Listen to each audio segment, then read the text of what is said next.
Hey, what's going on, everybody? This is Tyrone back with Tech Life, and I just got done listening in on an internal town hall from AT&T, and I wanted to discuss that because people are still emailing me telling me that they don't feel confident in AT&T, and some of the analysts are actually saying the same, and they're kind of beating down AT&T after AT&T delivered in Q4. They did a beat in Q4 and a beat in Q1, and analysts are still not confident in the stock.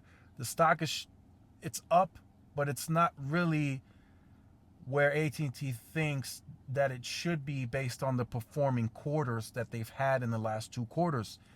Some analysts thought it was a fluke, investors apparently as well. Then they delivered again in Q1, and I'm sure it's going to be a very, very good Q2 for them as well. So I just want to bring up this title. AT&T 5G isn't about thinking outside the box, it's about breaking and rebuilding the box. So that is a very good title, so I'll leave the article in the description down below. And I just wanted to elaborate on that more and kind of tie in some of the info that I was hearing on the internal town hall. So it's AT&T is solidifying that they are a massive hybrid company. There's no doubt about it. They're not just pure wireless, they're not pure fiber, they're not pure media. They want to be AT&T and deliver on all of the business segments that they operate in. They want to deliver on HBO Max, which is media. They want to deliver on fiber for home internet, and they want to deliver on wireless, which is the bread and butter. How do they get there? It's by a massive accelerated investment. 22 billion total, 9 billion between fiber and HBO Max, and the rest goes towards wireless. Again, there is a reimbursement involved in that total as well for the FirstNet build out. Massive coverage expansion. I can't say these numbers, I can't say, but there's an update coming soon. Very soon. I told you guys next year AT&T will be 100% native on coverage. They're getting there. There are some coverage gaps still out there. That's the case for all carriers. But AT&T wants to get to the total amount of coverage, including roaming, natively, all natively, 100%. There'll be an update coming on that soon. So what I found interesting in today's internal town hall is they sound very confident, much more confident that they let off publicly.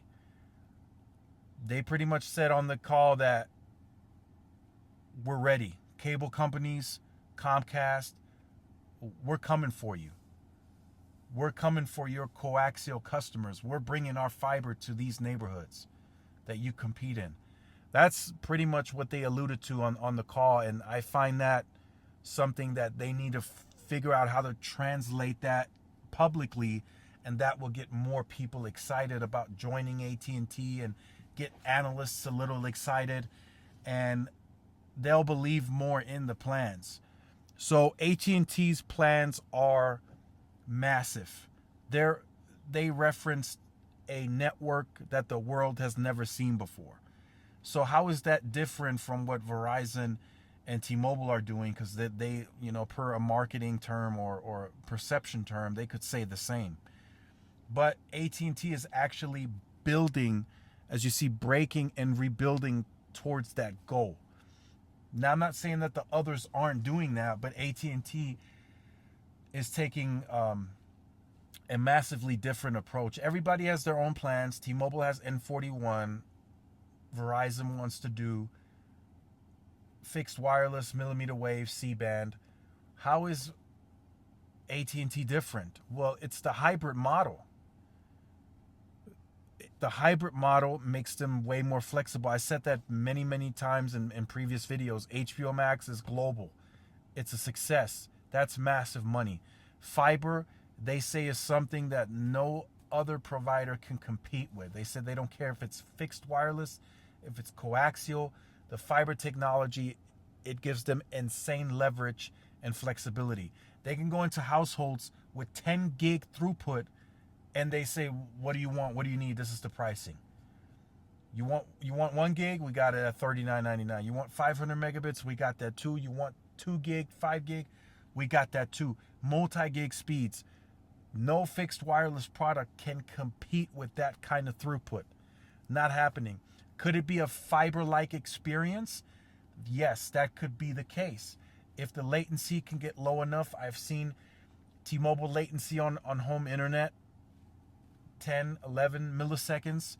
That could be a fiber-like experience. But again, I'm not saying that the product can compete against fiber. It's not possible. Fiber can go 10 gig, 20 gig, 30, 40, 50 gigs. They can turn, once they get the fiber into the neighborhood and they make a few tweaks at the baseband units or at the hub, AT&T can take fiber up 10, 20 more notches that fixed wireless will never get to unless they feed it more and more and more and more spectrum over time. But that will also come with higher backhaul. So that's really the approach that makes AT&T different from the other competitors and carriers in the space. It's that hybrid model. It's the continuous cash flow coming in, the spending. Are they out of focus? Yes. They're not 100% focused on wireless, which is, that's the hybrid strategy. They're not 100% focused on media, and they're not 100% focused on fiber. Their focus is, it's a little in all of the business segments, but that allows them to compete. It allows them to grow, and the cash from that is massive. It's revenue and cash flow that the others will seek. Verizon, is cash flow positive, but once HBO Max gets out there more and fiber continues growing at 1 million customers per year, you best believe AT&T's cash flow is going to be much more versus the competitors. So that in return, they can bonuses for the employees, bonuses for management, more money on wireless. I mean, the opportunities are endless in that scenario with that kind of flexibility. So another thing that they did talk about, and this will probably be a bit of a longer video, is wireless.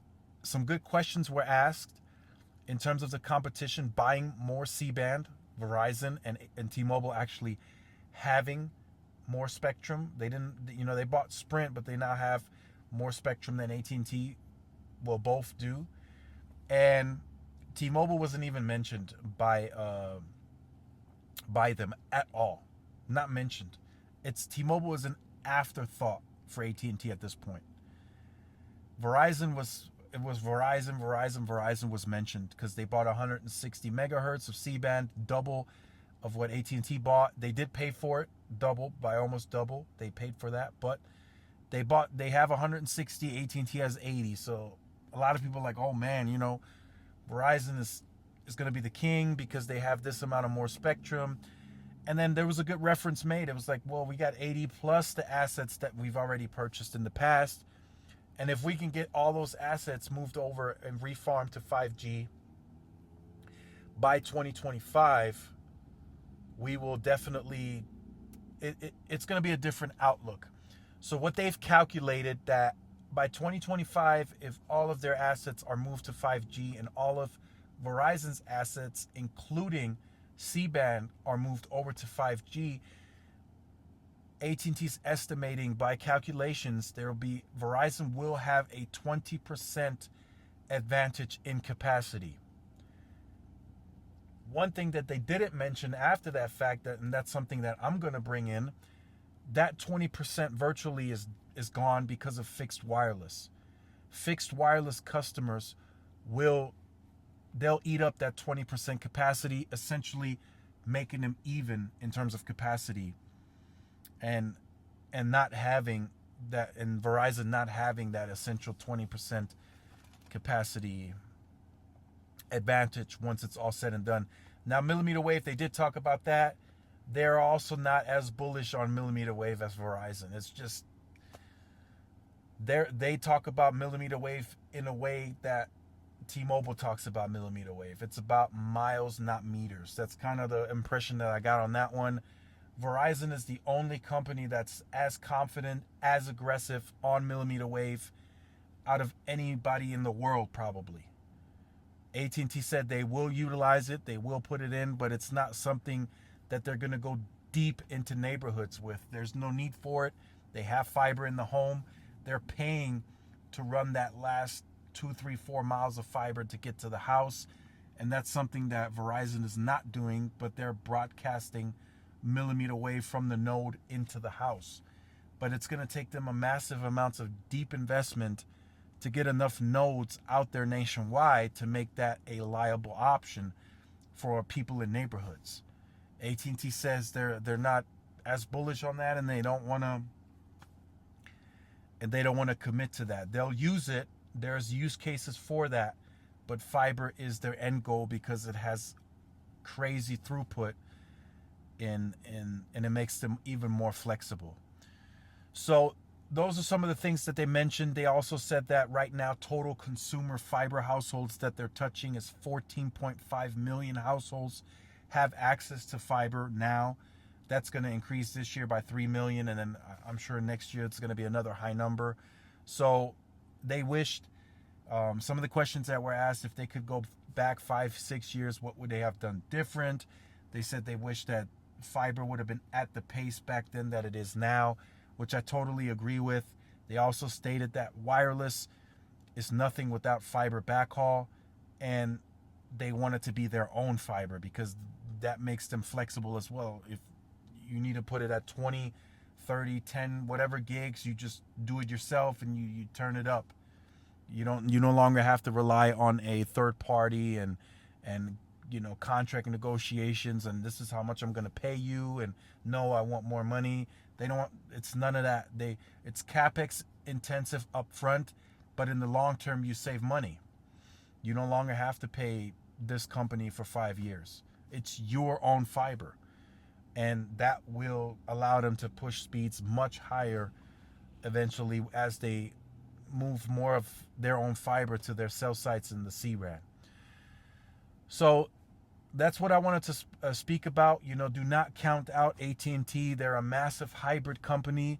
At least they're acknowledging it. They're not sitting there saying, oh, we're wireless, we're fiber, we're media.